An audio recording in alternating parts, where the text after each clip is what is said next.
Ito na nga mga kabutingting. Kinabit na natin yung gearbox tapos yung belt. Okay na, nakakabit na yan. Tapos share ko lang din sa inyo, sabay ko na itong yung rubber niya.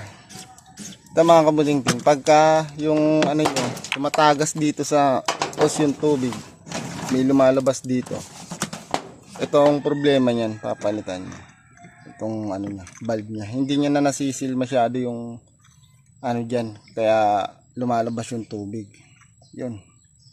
Dun sa wag kayong maniniwala dun sa may mga sinasabi nilang universal na pwede kahit sa anong washing. Dahil yan mga kabuting, meron yung mga size ng nito, may mahaba, may payat, may mababa, magkakaibang size yan. Tignan nyo rin dun sa size. Huwag kayong maniniwala na pwede sa lahat, universal, pwede sa lahat ng washing. Dahil yan ay magkakaiba. Dahil yan po yung may sukat.